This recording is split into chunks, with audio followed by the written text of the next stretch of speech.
A report claims the next iPhone will definitely be called the iPhone 13, some say 12s. Contrary to the previous rumor suggestion, it might be the 12s. A new rumor says that the iPhone 13 will offer reverse wireless charging, which would let you charge your AirPods or Apple Watch on the back of the iPhone. Yeah, and wow, iPhone, like when iPhone is doing the most, iPhone is doing the most.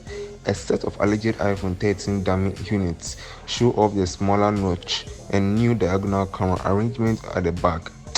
This is so great. So about the release date, when do you think the iPhone will be released? If the iPhone 13 release date follows Apple's pattern for previous launches, we could see this device hit shelves on the 4th Friday of September 21.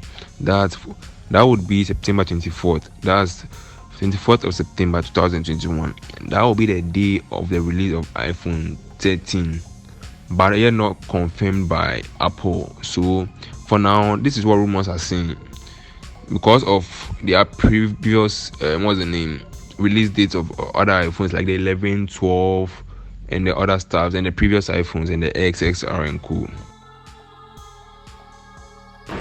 A report by Wedbush analyst Dan Ives lines up with this possibility, as he predicts that the iPhone 13 will launch the 3rd week of September. Pre-orders could begin that Friday, and the iPhone 13 could go on sale the following Friday. Despite the coronavirus-related delays that faced the iPhone 12, pushing its launch to October 13, Apple analyst Ming-Chi Kuo claims that the iPhone 13 should return to a normal release schedule in 2021. That's significant, given that chip shortages are delaying other consumer tech products releases this year.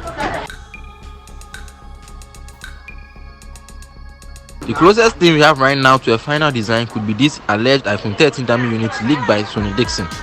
They show only the back of Apple's lineup, but they do seem to line up with the rumors that the iPhone 13 will have a diagonal camera arrangement. This new system on a chip, that's the SoC, could be a reasonable upgrade on the A14 Bionic, likely boosting overall performance and efficiency. A major upgrade doesn't look likely until the iPhone 14, when Apple could potentially make a chip based on a 4nm processor node. Currently, the A14 Bionic inside the iPhone 12 is a 5nm chip. We are beginning to hear more about the iPhone 13 cameras, starting with reports that the iPhone 13 Pro and iPhone 13 Pro Max will offer a new 6-element ultra-wide lens. The current iPhone 12 Pro models support a 5-lens ultra-wide angle lens. The more the elements in the lens, the better the image quality tends to be as a rule. Larger lenses means larger pixels for increased light intake, which should produce better quality photos. Unfortunately, it's not clear which iPhone 13s are set to take advantage of these sensors, though the iPhone 12 Pro Max featured a larger sensor when it debuted in the fall. Apple analyst Ming-Chi Kuo also claims that the ultra-wide camera on the iPhone 13 Pro series will offer autofocus for the first time. This should result in sharper images. Unfortunately, Kuo says these upgrades won't be coming to the rest of the lineup until iPhone 14. As night follows day, so too can we expect a chip upgrade for the iPhone 13 over its predecessor.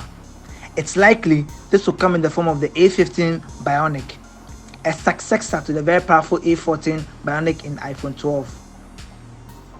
Slapping an S at the end of a model number would actually be a return to form for Apple, which is used to alternate between releasing a new model number and then an S version of the same phone the following year. The last phone to fit into the pattern was the iPhone 6s, released in 2015.